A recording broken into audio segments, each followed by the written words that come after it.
Exercice 10 de la séquence 5, les racines. Effectue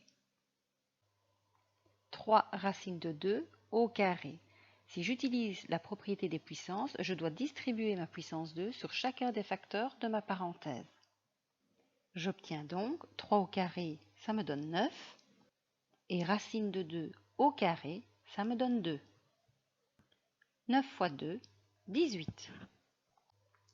Racine de 5 fois, entre parenthèses, racine de 50 moins racine de 27, la parenthèse m'indique que je vais devoir distribuer.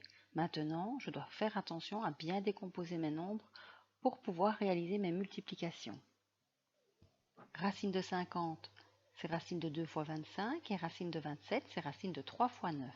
Je distribue. Racine de 5 fois racine de 2 fois 25, ça me donne racine de 5 fois 2 fois 25. Moins racine de 5 fois racine de 27. Ça me donne racine de 5 fois 3 fois 9. Je repère les carrés et les couples éventuels pour les faire sortir des racines. Dans la première, je peux sortir 25 sous forme donc de 5. Il reste à l'intérieur 5 et 2, donc 10. 5 racine de 10. Dans la deuxième racine, j'ai le carré parfait de 3, donc je peux sortir 3 et dans ma racine, il me reste 5 fois 3, donc moins 3 racine de 15. J'ai une racine de 10 et une racine de 15, ce ne sont pas des racines semblables, je ne peux pas aller plus loin.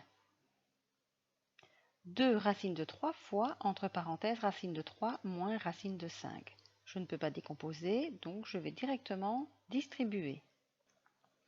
2 racines de 3 fois racine de 3, ça me donne 2 racines de 3 fois 3. Moins 2 racines de 3 fois racine de 5, ça me donne moins 2 racines de 3 fois 5. Dans ma première racine, j'ai un couple, donc je peux faire sortir 3. Dans la deuxième, je n'en ai pas, donc je recopie 2 racines de 15. Je peux calculer 2 fois 3, ce qui donne 6. Donc 6 moins 2 racines de 15. 3 racines de 2 fois, entre parenthèses, racine de 8 plus racine de 12. 8, c'est 4 fois 2, et 12, c'est 4 fois 3. Je distribue. 3 racines de 2 fois racine de 8, ça me donne. Et 3 racines de 2 fois racine de 12, ça me donne. Plus 3 racines de 2 fois 4 fois 3. Dans la première racine, j'ai un couple de 2. Je peux donc sortir 2. Et j'ai 4 qui est le carré de 2. Donc je sors 2 également. Dans ma deuxième racine, j'ai le carré de 2, donc je peux sortir 2. Il me reste 2 fois 3 dans ma racine. Je calcule. 3 fois 2 fois 2, c'est 12. Plus 3 fois 2, 6. Et dans ma racine, 2 fois 3, 6 également. Donc 6, racine de 6.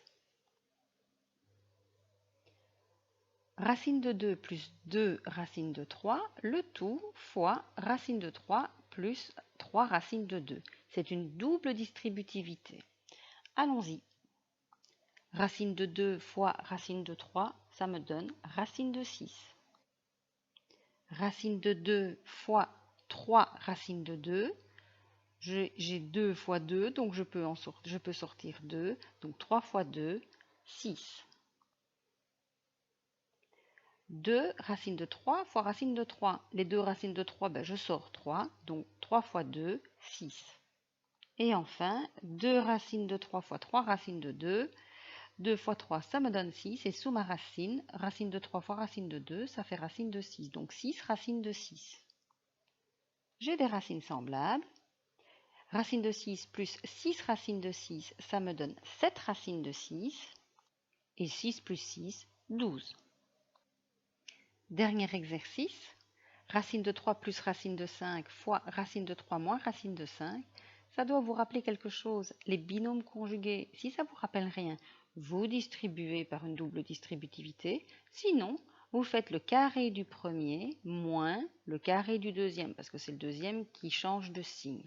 On reverra un petit peu cette matière également dans le chapitre factorisation. Donc, le carré de racine de 3, c'est 3, moins le carré de racine de 5, c'est 5.